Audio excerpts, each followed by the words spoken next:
వివేక్ మాల బ్రాహ్మణ స్వార్థం కోసం మంత్రి పదవి కోసం ఇంత దిగజారినావు. చూడిగా మొత్తం ఇదే ముచ్చట. నేను వివేక్ గారు మీరు అనవసరంగా తెలిసి చిచ్చు పెట్టిండ్రు. నేను మరొకసారి చెప్తున్నా, మాదిగ ప్రజలకు కావచ్చు, మాల ప్రజలకు కావచ్చు, ఇది బీజేపీ కాంగ్రెస్ ఆడుతున్న డ్రామా. మాదిగలను బీజేపీ రెచ్చగొడుతున్నది,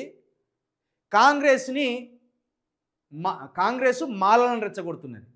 ఇక్కడ రేవంత్ రెడ్డి గారు అక్కడ సుప్రీంకోర్టు తీర్పిచ్చుడితో తెల్లవారే వర్గీకరణ చేసే మొట్టమొదటి ముఖ్యమంత్రిని నేనే అని ప్రకటించుకున్నాడు కదా.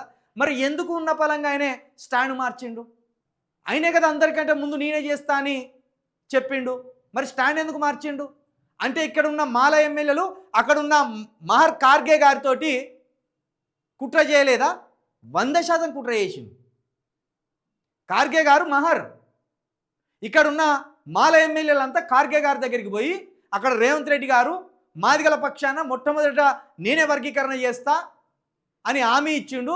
మీరు ఆయనను అడ్డుకోవాలి, మీరు ఏం చేస్తారో మాకు తెలియదు, ఎన్ని పైసలు కావాలంటే అన్ని పైసలు పంపుతాం మేము, మా మాల వివేక్ వెంకట స్వామి దగ్గర రాష్ట్రాన్ని కొనేంత డబ్బున్నది అని ఇక్కడ వివేక్ వెంకట స్వామి ఆధ్వర్యంలో బట్టి విక్రమార్క గారు బయటికి రాకుండా, ఎందుకంటే ఆయన మంత్రిగా ఉన్నాడు కదా, ఆయన బయటికి రాకుండా వివేక్ తోటి టీం అందరినీ, నాగరాజుని, అసత్యంని, వాళ్ళను వీళ్ళను మాల ఎమ్మెల్యేలంతా ఢిల్లీకి తోలుకపోయి కార్గే గారి దగ్గర రేవంత్ రెడ్డి గారి మీద చాడీలు చెప్పి ఆ వర్గీకరణ చేయకుండా అడ్డుకున్నది మీరు కాదా? 100% ఇది కాంగ్రెస్ ఆడుతున్న డ్రామా. రేవంత్ రెడ్డి గారికి ధైర్యం లేదు. అదేవిధంగా బీజేపీ తమకు కావాల్సిన ఓట్ బ్యాంక్ కోసం ఇక్కడ మాదిగలను మేము చేస్తామని బీజేపీ నమ్మిస్తున్నది. 100% మందకృష్ణ మీరు బీజేపీ మీద ఒత్తిడి పెట్టాలి. ఎందుకంటే బీజేపీ సగం దేశాన్ని పాలిస్తున్నది. మరి సగం దేశాన్ని పాలిస్తున్నప్పుడు వాళ్ళు శాశ్వత పరిష్కారం చూపాలి. ఈ ఏబిసిడి వర్గీకరణ ఇది ఊకే మాదిగ మాలల పంచాయతీ లెక్క రగులుతున్నది. ఇది మాదిగ మాలల పంచాయతీ కాదు, 58 కులాల సమన్యాయం కోసం జరుగుతున్న యుద్ధం ఇది. ఒక మాదిగల కోసమో మాదిగల అత్యాశకు జరుగుతున్న యుద్ధం కాదు ఇది. 58 కులాలు బాగుపడాలని మందకృష్ణ చేస్తున్న యుద్ధం ఇది.